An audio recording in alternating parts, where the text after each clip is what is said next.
Grija muammosi deyarli hammada uchraydi, lekin kimdirda bezovta qiladi, kimdirda bezovta qilmaydi, kimdirda umuman yotkizib qo'yadi. Bugun sizlar bilan grija muammosi va uni yechim haqida gaplashamiz. Belimiz o'zi nima hisobiga og'riydi? Bu mana bel soha, ikkita umurtqa va o'rtadagi disk.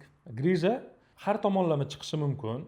Orqa tomonlama, oldi tomonlama, bu yerdan chiqishi mumkin. Ammo grija faqatgina orqa miya va undan chiqadigan nervlarning yonida chiqsa, o'shindagina og'riq beradi. Ya'ni mana diskni o'rtadagi yumshoq, paxtaga o'xshaydigan narsasi chiqib, mana oyoqqa tushadigan nervni siqib qo'ysa, o'shunda og'riq beradi. Grija o'zi nima sababdan chiqadi?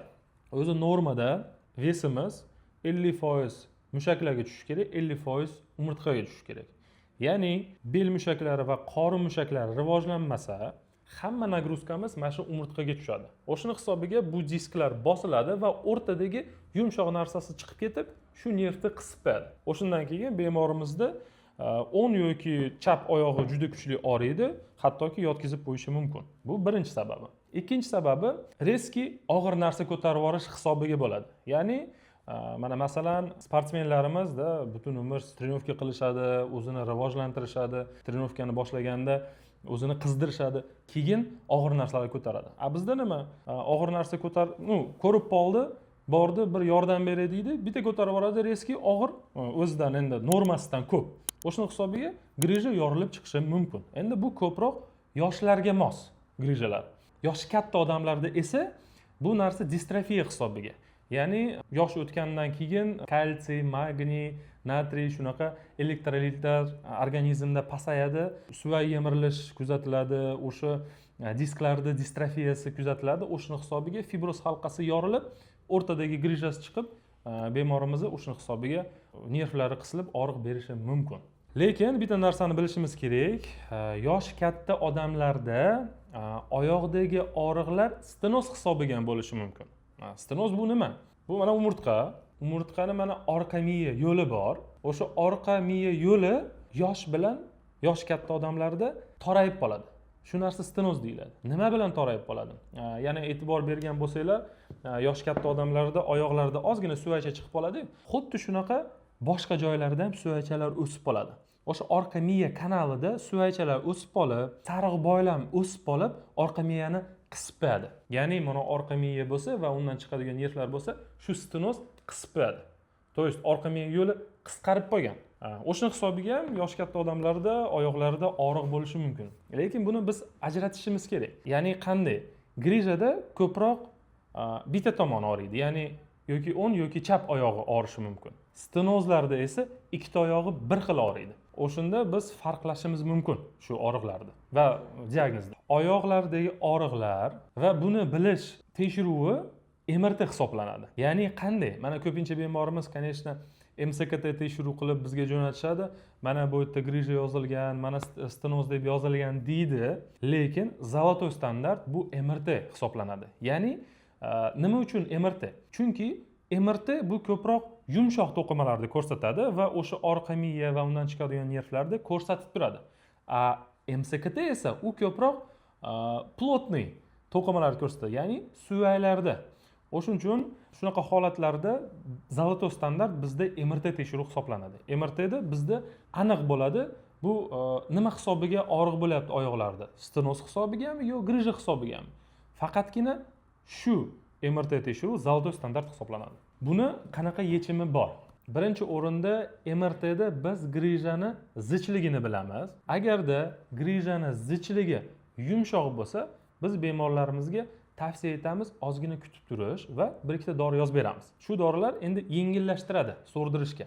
Yana bitta narsani bilishimiz kerak, grijani so'rilishi bu faqatgina sizning immunitetingizga bog'liq. Immunitetingiz yaxshi bo'lsa, shu grijani so'rdirib yuboradi. Ko'pincha bemorlarimiz oyog'ida kuchli og'riq hisobiga har kuni 3-4 mahal og'riq qoldiruvchi ichadi. Bu narsa ham noto'g'ri. Nima uchun noto'g'ri? O'zi mana masalan, qo'lingizni kesib oldingiz. Kesib olganingizdan so'ng qizarib qoladi va og'riq beradi. Og'riqdan so'ng shu narsa sekin-sekin bitib qolib, og'riq bo'lib bitib qolib yo'qoladi shu narsa. Grija ham xuddi shunaqa. Immunitet buni so'rdirishga harakat qiladi, og'riq beradi, ya'ni yallig'lanish beradi. Biz esa dorilarni ichib shu yallig'lanishni to'xtatkizib qo'yamiz. Yallig'lanishni to'xtatkizib qo'ysak, ya'ni grijani so'rdirish davrini to'xtatkizib qo'yamiz. O'shuning uchun biz tavsiya etamiz, например, og'riq 1 dan 10 gacha 10 ball bo'lsa, faqatgina shu paytda bitta tabletka ichishinglar mumkin. Qolganini esa organizm o'zi qilib beradi. O'zi sekin so'rdirib beradi.